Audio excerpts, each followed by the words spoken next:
Funding की process थोड़ी सी आप बता दो, चलो अब आप आए हो तो। हाँ अरे नहीं, मैं क्योंकि यार देखो, मैं तो अब जितनी मेरे को नॉलेज है, अब आपके मुंह से मैं बोलूंगा तो लोग मुझसे बोलेंगे साले तूने उठा ही गया जो तू बता रहा है। नहीं, बहुत लोग बता रहे हैं यार, ऐसी बात नहीं है। बट मैं वो एथिकली गलत मानता हूँ कि अगर मैंने ही नहीं उठाई। नहीं, शुरू करो यार, फंडिंग वाला कोर्स शुरू करो यार। देखो गाइस, एंजल राउंड होता है, सीड राउंड होता है, फिर सीरीज ए, बीच में फिर ब्रिज राउंड होता है, जब बंदे को कहीं बना दो, रील बना दो। जब बंदे को कुछ नहीं पैसा मिल रहा होता तो खुद ही वो ब्रिज राउंड उठा लेता है, इधर उधर से वो कन्वर्टेबल बोल देते हैं उससे पहले एक फैमिली राउंड भी होता है जो जिनका वो काट देता है जीवन भर में। राइट। बट क्या सवाल था आपका? नहीं, मैं ऑन अ सीरियस नोट कह रहा था कि फंडिंग के लिए जैसे आपने मतलब लिंक्डइन इधर उधर हाथ पांव मारे थे, या डायरेक्टली आपने एक एस्टैब्लिश बिजनेस बना दिया था, उसके बाद आपने कहा था let's start raising funds as such जो होता है इंस्टीट्यूशन से, या बिकॉज मुझे लगता है आपने एंजल तो आई डाउट उठाया होगा। नहीं उठाया था यार। अच्छा। हाँ, तो देखो फ्रैंकली हमारे पास बहुत ज्यादा तो पैसे थे नहीं यार, नौकरी वाले लोग थे। She was building a business but we put in whatever capital that we had into the business, and then मतलब मैंने कभी फंडिंग नहीं रेज करी थी खुद से, राइट ना मुझे पता था कि क्या होते हैं सारे फंडिंग राउंड्स। तो I was first generation entrepreneur, खुद से ही हाथ पांव मारे, बहुत हाथ पांव मारे। लिंक्डइन पे जो भी एंजल इन्वेस्टर होगा उसने गलती से एंजल का ANG भी लिख दिया होगा। वो मेरी सर, मैं एंजल वन ऐप में ट्रेडर हूँ। वो भी मेरी फ्रेंड लिस्ट में आज एडेड है। अच्छा। उसके पास मेरा पुराना मैसेज होगा, hello, good connecting with you, I am so and so, आपसे मिल लेंगे कभी और दुनिया बदल देंगे आपकी। तो मैंने सबको मैसेज भेजा है। अच्छा। शिद्दत से। अच्छा। हर VC, हर एंजल इन्वेस्टर, हर एंजल नेटवर्क पे मैंने दरवाजे खटखटाए हैं और सब मुझे जानते हैं आज इंडस्ट्री में 6 साल में। सब रिग्रेट करते हैं कि डाले क्यों नहीं पैसे। तो है ये अच्छी बात बोल दिया मैं बता रहा हूँ, वो तो होता ही है यार हमेशा, फिर लगता है यार तब डाल देने चाहिए थे, है ना। तो बहुत हाथ पांव मारे। अच्छा। सबको बहुत पिचेस करी। फैमिली फ्रेंड से नहीं उठाया होगा आपने, एंजल उठाया होगा। हाँ, मैं फैमिली के पास कभी नहीं गया, बिकॉज आई न्यू दैट वो बोलेंगे कि भाई पहले तो जॉब कर लेता है, इतना अच्छा काम कर रहा था, पहले तो हम तेरे को जॉब नहीं छोड़ना चाहेंगे, तू हमारा एग्जाम्पल था हर फैमिली मेंबर के लिए, अब क्या एग्जाम्पल देंगे हम, तो तू ही बेदखल हो गया हमसे। तो मैंने उनसे कभी नहीं मांगे। एंजल उठाए थे। हाँ, मैंने इनफैक्ट एंजल भी बहुत इंटरेस्टिंग स्टोरी है जी। जो मेरा एंजल चेक था वो रियल एंजल चेक, मतलब जो ऐसे नहीं होते पीछे ऑरा बना हुआ होता है, मतलब ऐसी स्टोरी है। प्लीज। मतलब this person has never met me in life.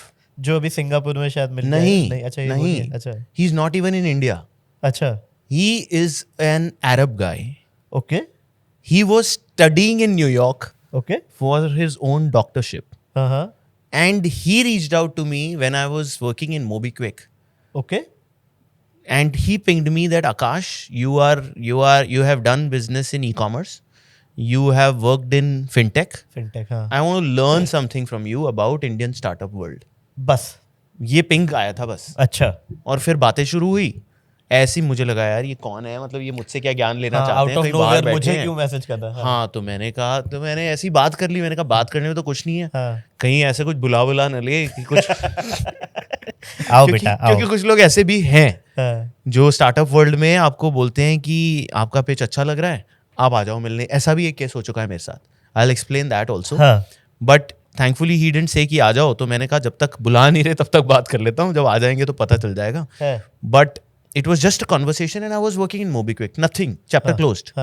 फिर मैंने जब फंडिंग रेज करनी चालू करी तब मैंने इनको भी लिख दिया बहती गंगा में। मैंने कहा सबको लिख रहे हैं, जब ANG को लिख रहे हैं तो इनको भी लिख देते हैं। तो मैंने सबको लिख दिया, इनको भी लिखा। इन्होंने कहा जरा ठीक है, तुमसे बातें तो करी थी, बंदे तो ठीक लग रहे हो, तो भेजो सारी डिटेल्स। भेजी। फिर मिलने आए अपने 2 भाइयों के साथ। अच्छा। हाँ, अरे भाई। हमने एक ऑफिस छोटा सा बुक किया, अपना डेक वैक लगाया, अपना प्रोडक्ट लगाया, ऐप वैप दिखाई पूरा।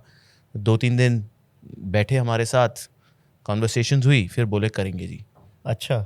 हाँ, तो पहला 1 करोड़ का चेक वहां से आया मेरा, सीधा 1 करोड़। एक तो अरब गाइस अरब एंजल नॉर्मली 10 लाख 15 लाख 20 लाख। भाई हमने मांगे 3 करोड़ थे। अरे एंजल में 3 करोड़ मांग लिए, बस विजन जो है सर की, वो विजन बहुत बड़ा सामने वाले की पॉकेट छोटी हो, हमारी अमाउंट बहुत। हमने तो देखो उनको बोला था आपके 1 करोड़ से सीधे $1 बिलियन कंपनी बना के छोड़ेंगे। एक तो $1 बिलियन सर डे 1 से लगा देते सबको। बट 1 करोड़ सही है, मतलब पहला चेक उन्होंने डाला था। पहला चेक उन्होंने डाला था। नाइस यार। उसके बाद इंडियन एंजल्स आए और राइट वी कैट्स आए और फिर कारवां बढ़ता गया। सही सही। Yeah. तो अभी क्या करते हो आप अपने आप को फ्री करने के लिए? अब तो मतलब एक बिजनेस उस मोड पे शायद मुझे लगता है आ रहा होगा जहाँ पे आप एक आध दिन आउट हो सकते हो या नहीं? यार वो ना अंदर से ही नहीं फीलिंग आती अभी भी ना। हाँ। अंदर से वो फीलिंग नहीं आती कि एक आध दिन भी आउट हो। टू बी वेरी फ्रैंक, मतलब जब वीकेंड आता है ना, और ये मैं मतलब ऐसे ही बोस्ट नहीं कर रहा, नहीं हाँ। सैटरडे संडे जब निकल जाता है ना तो मतलब एक वॉइड सा बन जाता है seriously. Monday is like most exciting for possibly entrepreneurs की यार कुछ मिस कर रहे हैं तो बस, and it gives a different high when you are in the office.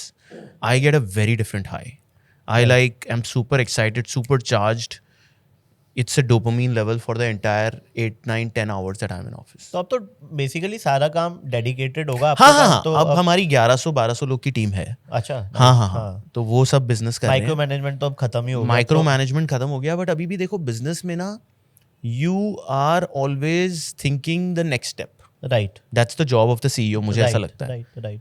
तो अब हमारे नेक्स्ट स्टेप्स क्या हैं कि स्केल अप 10 सिटीज में करना है, 5 में करना है, 20,000 से 1 लाख कैसे जाना है, प्रॉफिटेबिलिटी में एबिटा इतने लेवल पे कैसे लेके आना है, प्राइसिंग में क्या कॉन्फ़िगरेशंस खुराफाती और क्या लगा सकते हैं बिजनेस में. राइट, तो वो सब चलता रहता है, एडिशनल and उसमें मजा आता है. और फिर जब खाली होते हैं तो आप जैसे फ्रेंड्स के साथ बैठ के पॉडकास्ट खूब हो रहे हैं. अरे आजकल कंटेंट क्रिएशन चालू हो गया है. कंटेंट क्रिएटर एक तो यही है ना, हर बंदे की मार्केट खाने का जो लोगों को शौक चढ़ा हुआ है, ये सही नहीं है दोस्तों.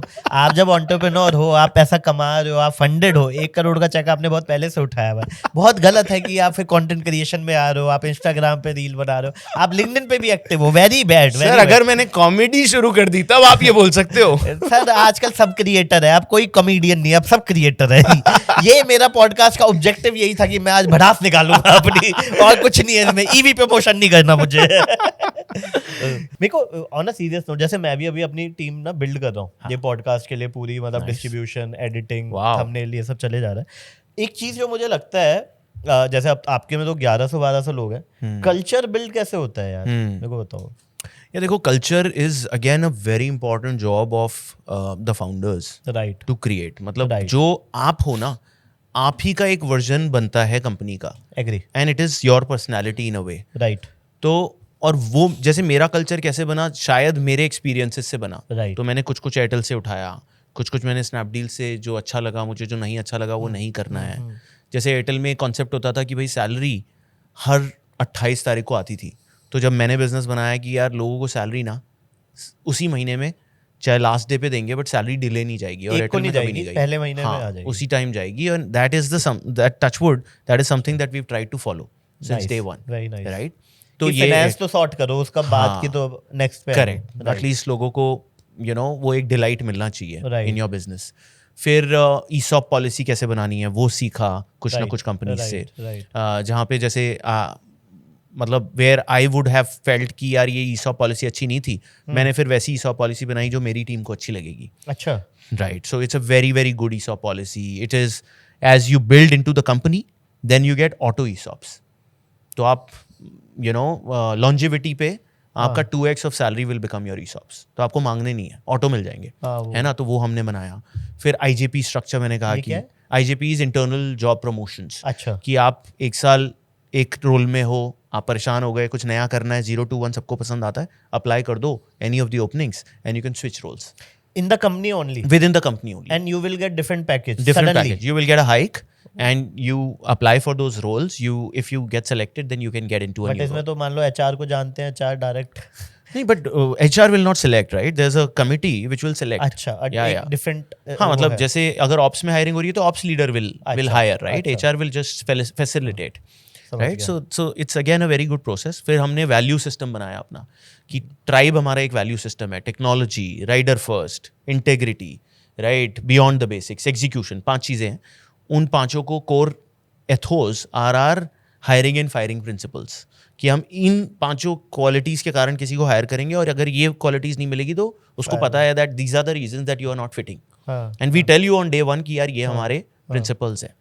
तो आई थिंक ऐसे बनता है कल्चर. प्लस कितनी ऑफन पार्टीज करनी है, कितना टीम एंगेजमेंट करना है, कितनी टाउन हॉल्स करनी है, वो सब आई थिंक बिल्डिंग ब्लॉक से जो हमने सीखे और वही हम बनाते गए और कल्चर बनता गया. तो गाइस ऐसी छोटी छोटी क्लिप्स में पैक आपको बड़ा एंटरटेनमेंट चाहिए, so don't forget to like, share and subscribe to काफी वाइल्ड लाइफ शो क्लिप्स.